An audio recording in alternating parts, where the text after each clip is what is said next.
आशां विहाय परिहृत्य परस्य निन्दाम् उपेरतिं च सुनिवार्य मनस्समाधौ आदाय हृत्कमलमध्यगतं प्रदेशम् वाराणसीपुरपतिं भज विश्वनाथम्।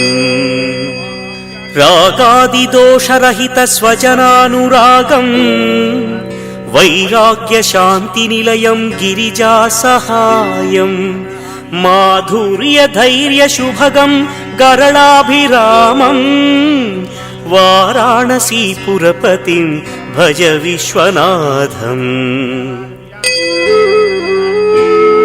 वाराणसीपुरपतेस्तवनं शिवस्य व्यासोक्तमष्टकमिदं पठिता मनुष्याः विद्यां श्रियं विपुलसौख्यमनौतकीर्तिं सम्प्राप्य देहविलये लभते च मोक्षम्।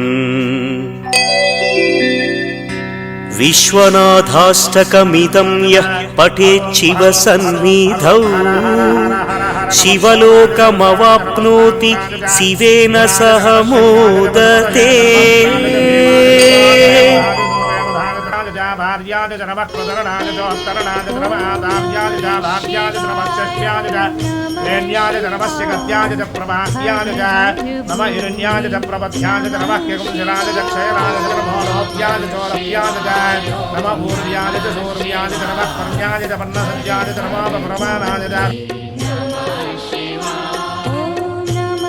शिवाय ओम नमः शिवाय ओम नमः शिवाय ओम नमः शिवाय ओम नमः शिवाय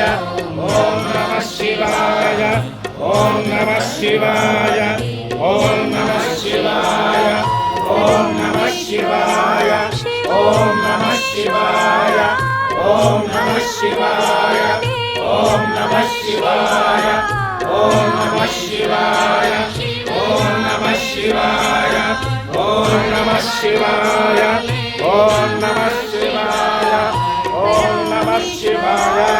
चण्डेश्वरेश्वर स्वामी देवताभ्यो नमः। प्रोक्षण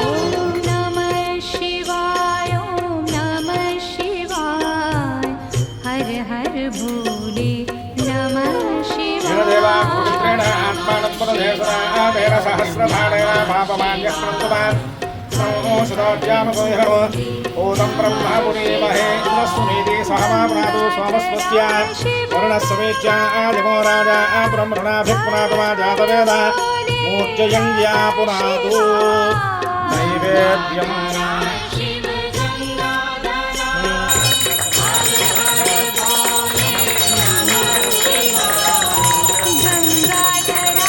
नारायणकं हरिं विश्वमेवेदनेश्वरकं शाश्वतकं शतमच्युतं नारायणं महाज्ञेयं विश्वात्मानं नारायणपरं ब्रह्म तत्त्वं नारायणः परः नारायणपरोऽध्यात्मानं